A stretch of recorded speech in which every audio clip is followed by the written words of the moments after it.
지난 시간에 재성, 정제와 편제에 대한 공통적 사항들과 다른 십성들과의 관계성에 대해서 쭉 설명을 드렸고요. 자, 제가 가지고 만들어드린 일종의 십성 조합을 한 장에다가 이 재성에 대해다가 지금 쓰고 있는데 이 페이지는 충분히 내 것이 될 때까지는 가지고 다니면서 보십시오. 익숙해지기 전까지는. 자, 어떤 사주에서는 이런 부분이 쓰이고 어떤 사주에서는 저렇게 해석이 되고 어떤 사주에는 이렇게 해석이 되고 하는 부분들이다 라고 보시면 됩니다. 실제적으로 재성에 대한 거의 모든 얘기들이 다 이 안에 들어있다 라고 볼 수 있어요. 근데 이제 지금은 기초 튼튼반이잖아요.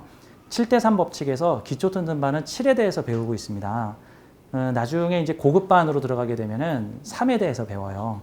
그러니까 우리가 일반적으로 7에 대해서 알고 있으나 이거를 3으로 쓰고 있는 사람도 있다. 그러니까 주류적 현상과 비주류적 현상, 주류적 현상이 7, 비주류적 현상이 3. 어떤 사주들은 주류적 현상으로 해석이 되는 사주가 있는가 하면 어떤 사주들은 특이하게도 비주류적 작용으로 해석이 되는 사주들도 있습니다. 그래서 사주 예시도 어떤 사주는 초급 과정에서 해석이 되는 쉽고 편한 사주가 있는가 하면은 어떤 사주는 예외 사항들이 많이 모여있는 비주류적 해석. 보통은 제가 저녁 시간에는 주류적 해석에 따른 사주 해석과 비주류적 해석, 예외적 사항이 많이 적용되고 있는 사주들을 같이 보통 다루고 있습니다. 낮 시간에 저와 함께 기초 튼튼반 함께 공부하시고요. 저녁 시간에 제가 강의를 하고 있는 실전사주반을 틈틈이 같이 보시면은 이게 일종의 참고서 공부와 문제집 풀이를 같이 겸용하는 거라서 원래 이렇게 사주 함께 저와 같이 기초 튼튼반 설명 들으면은 그렇구나 하는데 막상 사주를 탁 풀려 그러면 뭐지? 막 이런단 말이죠. 그러니까 이게 일종의 연습실에서 학생들이 이게 군사훈련소에서 막 열심히 군사훈련을 갔는데 실전에 가면은 꽁꽁 얼어가지고 아무것도 못하더라 같은 거니까 저하고 같이 낮 시간에 진행하는 기초반 공부하시고 제가 같이 강의하고 있는 저녁 시간에 강의를 함께 풀으시면 도움이 되실 겁니다. 자, 일단은 기초반이기 때문에 저는 주류적 사항에 대해서 이제 주로 말씀을 드리고 있는 부분이에요. 어떤 측면에서 이 사주를 공부하는 것도 인연이 닿아야 돼요. 사주를 공부할 때 인연이 닿아야 된다는 것은 우선 첫째, 우연한 기회에 사주와 인연 맺게 되었다. 다음, 두 번째 관문. 몇 개의 사주를 풀어봤더니 이치에 맞다. 그래서 이 사주학 명리학이라고 하는 학문이 믿을 만한 학문이구나. 이 단계까지 넘어가야 그 다음부터 이제 용기를 내서 공부를 하시는데 그 단계 넘기기가 쉽지가 않아요. 어떤 사람은요, 넌 사주 공부하지 마 이런 사람이 있어요. 이게 뭐냐면 사주에 대한 강의를 좀 들었는데 나에 대해서 설명하는 것도 하나도 안 맞고 내 가족에 대해서 설명하는 것도 하나도 안 맞는 것 같고 특히 내 자식 사주는 거의 저주를 내리는 것 같아. 아이고 배우기도 싫어. 이거는 아예 인연이 없다라고 봐야 되는 거예요. 그러니까 그분은 사주 명리학과 인연이 없으신 분. 근데 어떤 분은 그냥 찰싹 달라붙어 버리시는 분들이 있죠. 이거 인연이 있는 분들이시죠. 이거 배우라는 하늘에 계시죠. 네, 그러면 배워야지. 근데 이왕이면 잘 배워야지. 이상하게 배우면 사주 배워서 나쁜 징크스만 잔뜩 알게 되면은 운이 좋아지는 게 아니라 운이 나빠지니까. 제가 이 뱀사냥꾼, 땅꾼 양성 과정이라고 지난번에 한번 예시를 든 적이 있어요. 땅꾼 양성 과정에 갔는데 한 달 동안 땅꾼 양성 과정 중에 30일 동안 29일 동안 뱀한테 여기 물리면 이래서 아프다. 이렇게 물리면 이렇게 죽는다. 이렇게 물리면 이렇게 죽는다. 뱀한테 이렇게 물리면 이렇게 죽는다. 이것만 잔뜩 배워. 이거 뱀을 어떻게 잡냐고. 나는 뱀을 잡으러 왔지 뱀한테 물려 죽으면 어떻게 아픈지를 배우려고 온 게 아니라고. 우리는 운을 다루려고 왔지 우리의 운명과 행운을 어떻게 하면 잘 다룰 수 있어요를 배우러 왔지 운이 이렇게 되면 나쁘다. 저렇게 되면 나쁘다. 이렇게 되면 이렇게 재수없다. 저렇게 되면 저렇게 재수없다. 이거 배우려고 온 게 아니다. 사실 그거 배우면 재수없는 징크스만 잔뜩 늘어서 사주가 이렇게 생겼으니 얘는 일찍 죽겠구나. 이런 거 아니다 말이죠. 사주 다루는 법에 대해서 저하고 같이 공부를 하겠습니다. 그래서 사주를 볼 때도 이거 내가 어떻게 활용하면 좋을까? 사주가 이렇다면 내가 어떤 포지션을 취하면 되겠구나. 내가 재성을 대하는 자세는 이렇게 가져야 되겠구나. 좀 건설적으로 사주 공부를 같이 해보겠습니다. 지난 시간에 정제하고 편제의 개괄적인 내용들 쭉 설명드렸고요. 이제는 정제하고 편제를 좀 세그먼트하게 해서 나누겠습니다. 근데 지금 우리는 이 십성론이라고 하는 오행 역할론에 대해서 지금 배우고 있어요. 이게 갑이 정제일 때, 갑이 편제일 때, 갑이 정관일 때, 갑이 편관일 때의 느낌은 전부 다르단 말입니다. 이 정제가 그러니까 재성이 목 재성이냐, 화재성이냐, 수재성이냐, 금재성이냐, 토재성이냐에 따라서도 느낌이 다른데 일단 초급 과정에서는 두리뭉실 함께 짬뽕하여 전체적인 개론을 함께 듣고 이제 나중에 십성 끝나고 나서 실전사주를 풀 때는 목 재성이니까 이러이러한 재성, 토 재성이니까 이러이러한 재성라고 하는 점으로 보는 게 낫습니다. 자, 그러면 역할론, 사주에서 재성이 어떤 역할을 하는가를 보겠습니다. 우선 정제와 편제를 둘을 같이 놓고 좀 비교 설명을 해드리겠습니다. 우선 키워드, 핵심 키워드, 정제는 경제, 편제는 경영. 경제와 경영은 뭐가 다릅니까? 뭐 비슷해요. 뭐 한 70%는 같고 30%는 다를 수 있는데 경제는 돈에 대해서 다루는 건데 이 경영은 정확히는 돈을 활용하는 돈 활용론입니다. 돈을 운영하고 싶어요. 이게 경영이죠. 경제는 돈을 아끼고 싶어요라는 측면이 있습니다. 그 다음에 전술과 전략이라는 관점에서 보면은 전술은 미시적 전략, 전략은 거시적 정책, 뭐 이렇게 볼 수가 있겠죠.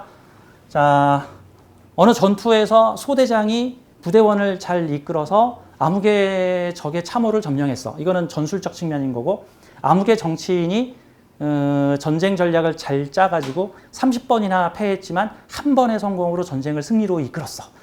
예를 들어서 베트남 전쟁 같은 경우가 대표적인 케이스죠. 베트남 전쟁은 미군이 전술적으로는 거의 100전 99승을 했음에도 불구하고 전략적으로는 실패하여 전투에서는 이겼으나 전쟁에서는 진 케이스가 미국의 베트남 전쟁 같은 경우죠.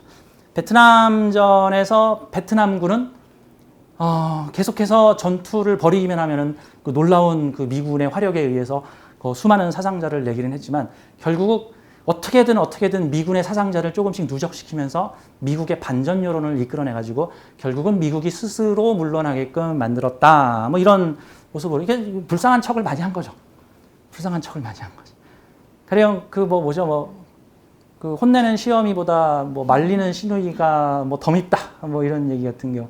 시누이가 막 나를 도와주는 것 같기는 한데 그러면서 막 날 디스해 막 까. 막 이런 것 같은 게.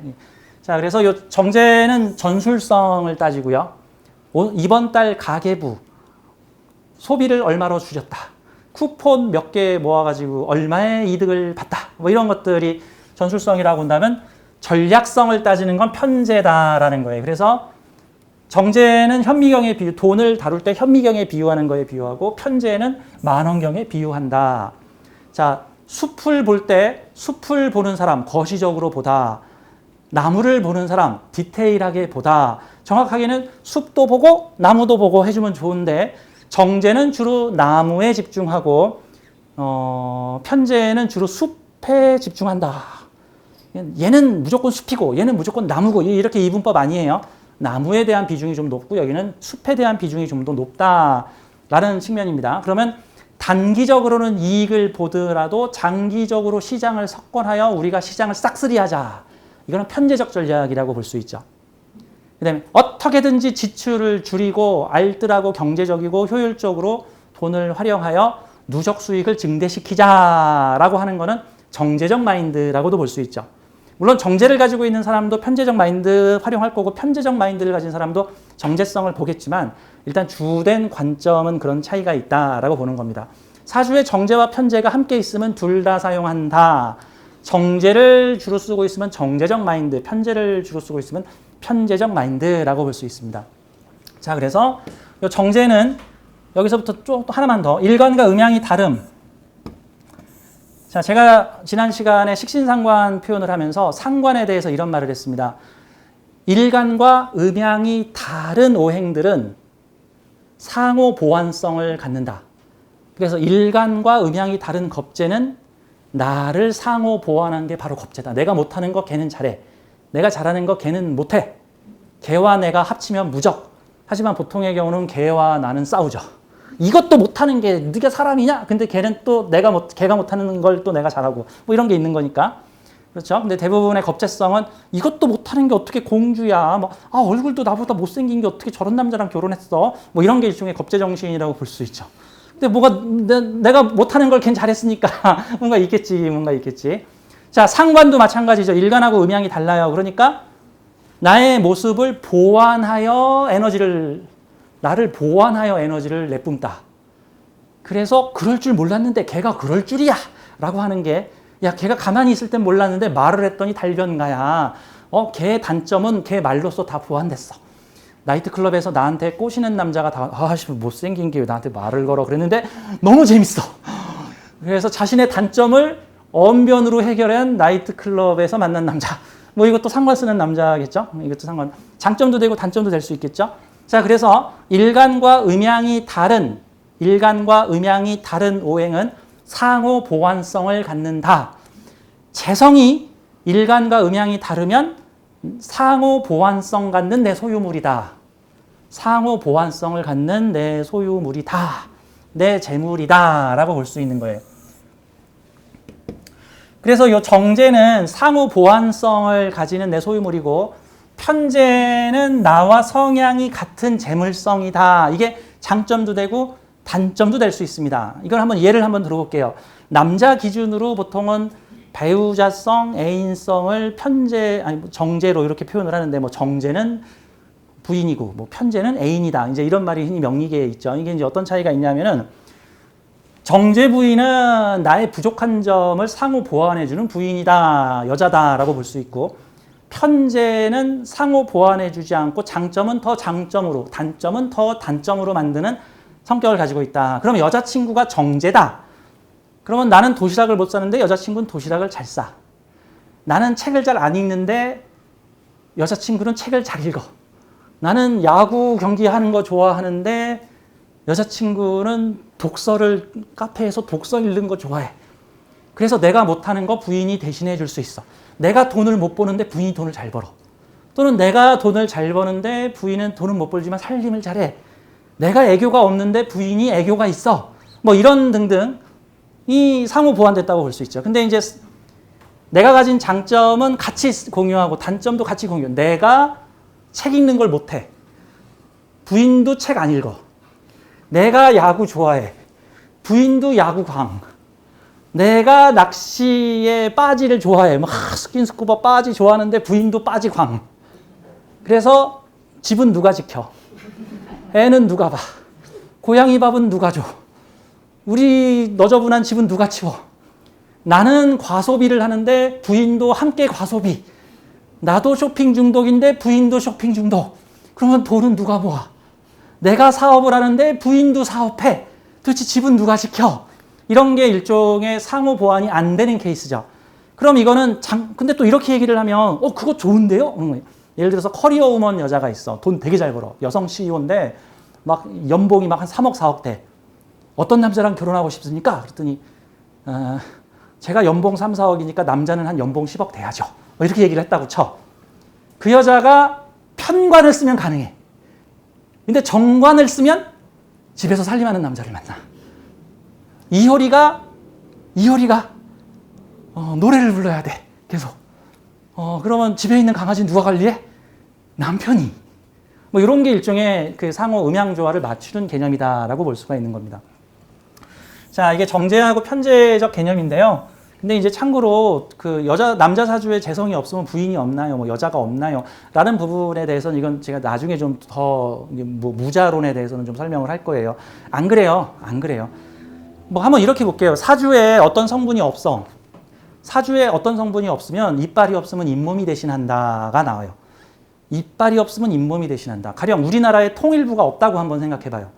우리나라는 우리나라의 특수성 때문에 통일부가 있어.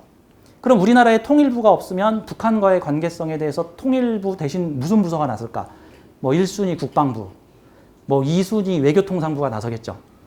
그럼 1순위 국방부는 통일을 하려고 만든 게 아니라 북한 밀어내거나 북한의 위협에 대비하려고 만들어놨으니까 통일하자 그러면 국방부에서는 대체로 통일이 안 이루어지고 일종의 고양이한테 생선가게 맡길 가능성이 높죠. 그렇죠? 통일부라는 거는 싸움 전쟁 그만하고 민족이 화합하여 하나로 함께 가세 뭐 이런 목적으로 만들어진 특수부서인데 그러면 외교부도 할 수 있어. 근데 외교부는 북한을 동포로 보는 게 아니라 뭐 이해가 맞으면 거래하고 이해 안 맞으면 거래 끊고 하는 어떤 주체로 보겠죠. 그러니까 통일이 되면 칭찬받는 부서는 통일부고 통일되면은 전부 직장을 잃어버리는 부서는 국방부야. 그럼 국방부한테 통일 담당 업무를 맡기면 이게 쉽지 않을 거야. 뭐 이런 거 같은 거죠. 하지만 어쨌든 통일부가 없으면 외교부나 국방부 아니면 국무총리 직속 무슨 위원회, 뭐 NC, 뭐 NSI, 뭐 아니면 뭐 국정원 뭐 이런 데서 어떻게든 담당할 거야. 그런 것처럼 사주에서 재성이 없으면 재성과 관련된 거는 근처에 있는 식상이나 관성에서 다 담당해요. 대신에 보는 관점이 좀 다르죠. 통일 문제를 외교부나 국방부에서 다루는 것과 비슷하죠. 그러면 재성을 내 소유물로 보는데 그러면 사주에 재성이 없으면 그런 역할을 관성이나 식상이 볼 가능성이 높죠. 근데 정확하게는 그 사주에서 주류를 잡고 있는 오행이 담당할 가능성이 높아요. 인성격이면 그걸 다 인성적으로 처리를 하고 관성격이면 관성적으로 처리하고 식상격이면 식상적으로 처리를 할 가능성이 높다라고 하는 모습인 거죠. 그러면은 무죄 사주의 남자가 연애를 한다. 근데 식상격이다. 그럼 어떻게든 퍼주고 내가 너하고 결혼하는 것까지는 바라지 않아. 하지만 일단 너 만나면 막 해줄게. 관성이라고 그러면은 야 너가 나를 생해야지.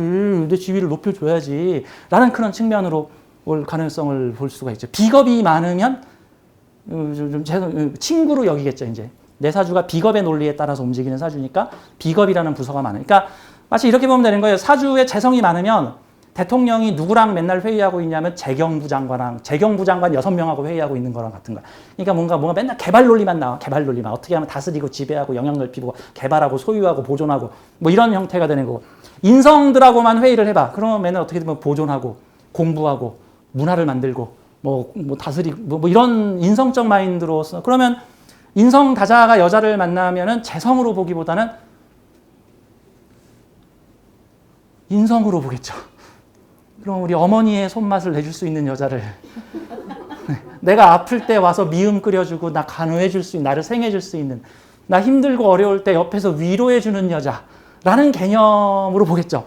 마치 외교부가 북한을 보는 모습, 국방부가 북한을 보는 모습, 통일부의 모습과는 조금 다르지만 어쨌든 일은 하잖아. 그런 요소라고 보면 되는 거죠. 그러면 식상생재가 잘 돼 있는 사람의 어떤 활동이나 머릿속 심리 구조는 야 열심히 이것저것 벌리고 노력해가지고 돈을 벌어내자라는 관점이라고 보면은 인성이 많은 사주가 재성이 없으면은 어떻게든 공부해가지고 자격 따가지고 먹고 살 수 있는 기반을 싹 마련해서 내 것을 문서화시켜야겠다라는 관점으로 재물을 보게 된다라는 것을 보게 됩니다. 관성이 강하면 내가 성공하고 가오 높고 큰 조직에 들어가면은 내 소유물이 생긴다라는 관점으로 보는 거고요. 자, 정제하고 편제 좀 더 자세하게 얘기를 할게요. 자, 정제는 일간과 음양이 다릅니다. 그래서 양간인 경우에는 음간재성을 쓰게 되고 음간일간일 경우에는 양간재성을 쓰게 되는 스타일인데 자, 일단 정제는 디테일, 꼼꼼, 메모, 재성을 아끼다, 알뜰살뜰, 그래서 쿠폰 전략, 포인트 전략, SK 캐시백 뭐 이런 것들은 다 누구를 노렸다? 정제 쓰는 사람을 노리고 있다라고 하는 측면에서 알뜰살뜰 쿠폰, 뭐 회원제, 멤버십 이런 것들은 이런 쿠폰과 같다. 그 다음에 정제는 내 것, 내 소유에 대한 개념이 있다. 내 것, 내 소유. 장난감도 내 장난감. 카드도 내 카드. 차도 마이 카. 내가 알뜰살뜰하게 다룰 거야. 편제하고는 조금 차이가 있습니다. 편제는 일명 편제성. 편제성은 그냥 한마디로 공유성입니다. 공유성. 나누고 즐기고. 편제성, 렌트카. 정제성, 마이카. 뭐 편제성, 함께 노는 여자. 정제성, 나하고만 노는 여자. 뭐 이런 성격으로 볼 수가 있는 거죠. 정제에 대해서 조금 더 집중을 해보죠. 자, 그래서 정제, 알뜰살뜰, 꾸준히 돈 모으려 한다. 그래서 저축 마인드는 정제가 뛰어나다. 편제도 저축은 하겠지만 정제보다는 좀 못 미친다. 이렇게 봐야 되는 거죠. 디테일하다. 그래서 정제는 꼼꼼하다. 스위스의 시계 장인 그러면 정제성. 근면성실하 하면 식신성. 50년을 물려받은 가문의 기술 그러면 식신, 정제, 스위스 시계장인 이렇게 보면 되겠죠. 뭐 굳이 내가 시계의 원리를 만들 필요 없어. 무인성이면 하루 종일 열심히 시계를 고치겠죠. 그러면 구두방에서 성실하게 구두를 닦어. 식신, 정제. 내가 번 돈이 내 돈이야. 내가 노력해서 번 돈이 내 돈이야. 아끼고 구두약은 좀 저렴하게 사야지 라고 한다면 식신, 정제. 그래서 원래 식신도 성실함, 내 마인드, 정제도 성실함, 꼼꼼함, 한 푼, 두 푼 모아서 푼돈 모아, 티끌 모아, 태산. 정제의 논리. 그 다음에 여러분들이 한 번쯤 봐봤을 부자 아빠, 가난한 아빠 책 쓴 사람은 제극인의 편재성이라고 보시면 되는 거예요. 부자 아빠, 가난한 아빠라는 책 아주 유명한 책인데 그 책 보면은 찌질하게 한두 푼 모아가지고 언제 돈 벌래? 너도 문서 거래하고 토지 거래하고 빌딩 거래해가지고 주식 등등을 해서 너도 큰 돈을 벌어야지. 남자가 됐으면 좀 나서봐서 부자 아빠가 돼서 자식한테 큰 소리 좀 쳐봐야지. 딱 상관, 제극인, 편제, 편관 뭐 이런 게 모여 있는 게 이제 부자 아빠, 가난한 아빠. 제가 옛날에 부자 아빠, 가난한 아빠라는 책을 보고 감명을 받아서 양이눈에 20대 후반 양이눈에 주식에 몇 천만 원을 질렀다가 내 길이 아니구나. 저의 정제 마인드가 다시 작동이 너 미쳤구나 해가지고 다시는 주식을 하면 성을 간다 이렇게 됐단 말이죠. 이제 제가 겉으로는 정제 마인드인데 가장 깊숙한 곳에 편제가 또 숨어 있어가지고 가끔 편제가 튀어나올 수 있어요. 그러면 정제로 한 푼, 두 푼 꼼꼼하게 모았다가 갑자기 편제가 발동해가지고 한 방에 뿡 하고 터뜨려버릴 수가 있다는 말이죠, 이제. 자, 사냥과 관련해서 이렇게 한번 보죠. 정제는 먹을 만큼 사냥한다. 편제는 사냥을 즐긴다. 그러면 흔히 이런 말이 있죠. 사자가 배불러. 지나가는 사냥이나 사냥감들을 보고도 그래 놀아라 나 지금 배부르니까. 이러면 정제사자. 근데 사자다 다 죽여야지 아니요 사냥감이다 다 죽여야지 그러면은 편제형. 대체로 저 호랑이하고 사자의 차이점 얘기할 때 그런 얘기를 하더라고요. 사자는 배부르면 사냥 안 한다. 호랑이는 배불러도 사냥을 즐긴다 라고 얘기를 하죠. 그러면 호랑이는 편제성, 사자는 정제성. 먹을 만큼만 사냥하지. 정제성. 그리고 욕심은 정제가 많을까 편제가 많을까. 둘 다 욕심은 많은데 이 정제에는 소유욕이 많다라고 봐야 되고 영역에 대한 욕심은 편제가 더 많다. 약간 좀 차이가 있다라는 측면으로 봐야 되는 거죠. 자, 대체로 월급 재산을 선호하는 경향이 있다. 근데 실제로 진짜 부자는요. 정제를 편제처럼 벌어들이는 사람이 진짜 부자예요. 일종의 우리는 이렇게 생각하죠. 이제 이렇게 보면 돼. 돈의 단위가 문제가 아니고요. 그거는 어차피 스케일이니까 프랙탈일 뿐이니까 돈의 금액의 단위는 그러니까 1, 20만 원씩 벌어대면 정제고 몇 천만 원씩 벌면 편제고 이게 아니에요. 몇 천만 원씩 꾸준히 벌면 그것도 정제예요. 그러면 몇 천만 원씩 꾸준히 버는 사람이 진짜 부자겠죠. 예를 들어서 어쩌다 한 번씩 5만 원씩 버는 사람도 있어. 그거 편제야. 부정기적으로 5만 원씩 벌어. 이것도 편제야. 이러면 슬프죠. 이런 거죠. 제일 좋은 게 정제가 단위가 커지면 그게 진짜 부자다. 정제가. 그런 측면으로. 그러니까 정주영 회장님은 정제를 갖다가 벌어다니는 정제를. 정주영 회장님은 정제를. 그것도 합으로 끌어당겨 오니까 돈이 막 나를 찾아와. 그러니까 정제 버리면 정주영 회장님은 월급쟁이 아닌가요? 아니야. 그분은 매일 정기적으로 몇 억씩을 정제처럼 벌어들여. 그러면서도 아끼고 절약하셔. 그래서 그분 돌아가셨는데 집안 살림을 봤더니만 참 검소하시더라. 뭐라는 얘기가 나온 거죠. 자, 대체로 월급재산 경향이라는 거지 무조건 월급재산이라는 거 아닙니다. 자, 고정적인 안정 수입을 선호한다라는 겁니다. 그래서 편제가 리스크성이 있더라도 크게 놀자라는 개념이라면 정제는 리스크 관리를 상당히 신경 쓴다. 먹을 만큼만 본다. 더 이상 욕심내지 말자. 퀴즈 대회에 나갔는데 어떤 퀴즈 대회에 나갔는데 문제 5개를 맞췄더니 상금 100만 원을 드리겠습니다. 한 문제만 더 맞히면 500만 원을 드립니다. 틀리면 빵원. 이렇게 했어. 한 문제만 더 맞히면 더블로 준대. 못 맞추면 빵원이래. 그럼 정제는 여기까지. 네, 확보한 돈 주세요. 편제는 배팅 더 가자. 이럴 수가 있겠죠. 근데 다 그런 건 아니에요. 그때 달라요. 또 관성 유무라든가 겁제 유무라든가 다른 오행들이 옆에서 하자 이렇게 해야 되는 거죠. 이제 편제 성향을 가지고 있는데 편제 성향 갖고 있는데 정관이가 합리적으로 생각해, 합리적으로 판단해. 또 이렇게도 나올 수도 있는 거니까. 자, 정제하면은 절약이죠. 근검, 절약, 알뜰, 살뜰 이런 식으로 봅니다. 자, 여기에 정제가 인성을 가지고 있으면 임대 수익도 선호합니다. 인성을 가지고 있으면 임대 수익도 선호한다. 그 다음에 재물의 항상성. 이게 항상성이라는 건 항상 그대로 있었으면 좋겠다. 그래서 재물이 안정적으로 유지되는 것에 중점을 두고 있고요. 이거를 내가 소유하고 있는 것에 좀 더 주안점을 두고 있다.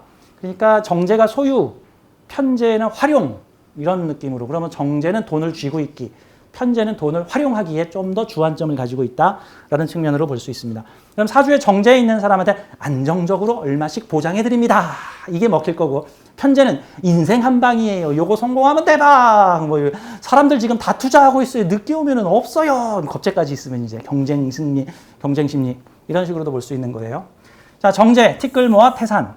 인성 있으면 책 써서 돈 번다. 안전자산 선호. 만약에 식당에서 간다 그러면 정제는 더치페이를 좀 더 선호할 거고, 내가 먹은 만큼 낼게. 정제가 더치페이라면 편제는 내가 쏜다. 우리 거. 뭐 이런, 내 거. 정제가 내 것. 내 것이 소중하다. 편제는 우리 거.